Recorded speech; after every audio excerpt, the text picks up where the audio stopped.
नीले शेर की कहानी। एक बार की बात है, जंगल में बहुत तेज हवा चल रही थी। तेज हवा से बचने के लिए एक सियार पेड़ के नीचे खड़ा था और तभी उस पेड़ की भारी शाखा आकर गिर गई। सियार के सिर में गहरी चोट लगी और वो डर कर अपनी मांद की ओर भाग गया। उस चोट का असर कई दिनों तक रहा और शिकार पर नहीं जा सका। खाना न मिलने से सियार दिन प्रतिदिन कमजोर हो जा रहा था। एक दिन उसे बहुत तेज भूख लगी थी और उसे अचानक हिरन दिखाई दिया। सियार उसका शिकार करने के लिए बहुत दूर तक हिरन के पीछे दौड़ा, लेकिन बहुत जल्दी थक गया और हिरन को नहीं मार पाया। सियार पूरे दिन भूखा प्यासा जंगल में भटकता रहा, लेकिन उसे कोई मरा जानवर भी नहीं मिला जिससे वह अपना पेट भर सके। जंगल से निराश होकर सियार ने गांव की ओर जाने की ठानी। सियार को उम्मीद थी कि गांव में उसे कोई बकरी या मुर्गी का बच्चा मिल जाएगा जिसे खाकर वह अपनी रात काट लेगा। गांव में सियार अपना शिकार ढूंढ रहा था, लेकिन तभी उसकी नजर कुत्तों के झुंड पर पड़ी जो उसकी ओर आ रहे थे। सियार को कुछ समझ में नहीं आया और वह धोबियों की बस्ती की ओर दौड़ने लगा। कुत्ते लगातार भौंक रहे थे और सियार का पीछा कर रहे थे। सियार को जब कुछ समझ नहीं आया तो वह धोबी के उस ड्रम में जाकर छुप गया जिसमें नील घुला हुआ था।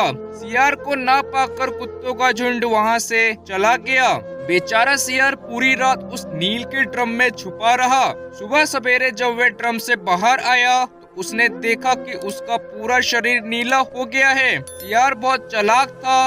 अपना रंग देखकर उसके दिमाग में एक आइडिया आया और वह वापस जंगल में आ गया। जंगल में पहुंचकर उसने ऐलान किया कि वह भगवान का संदेश देना चाहता है, इसलिए सारे जानवर एक जगह इकट्ठा हो जाएं। सारे जानवर सियार की बात सुनने के लिए एक बड़े पेड़ के नीचे एकत्रित हो गए। सियार ने जानवरों की सभा में कहा, क्या किसी ने कभी नीले रंग का कोई जानवर देखा है? मुझे ये अनोखा रंग भगवान ने दिया है और कहा है कि तुम जंगल पर राज करो। भगवान ने मुझसे कहा है कि जंगल के जानवरों का मार्गदर्शन करने की जिम्मेदारी तुम्हारी है। सभी जानवर सियार की बात मान गए। सब एक स्वर में बोले, कहिए महाराज, क्या आदेश है? सियार ने कहा, सारे सियार जंगल से चले जाएं, क्योंकि भगवान ने कहा है कि सियारों की वजह से इस जंगल पर बहुत बड़ी आपदा आने वाली है। नीले सियार की बात को भगवान का आदेश मानकर सारे जानवर जंगल के सियारों को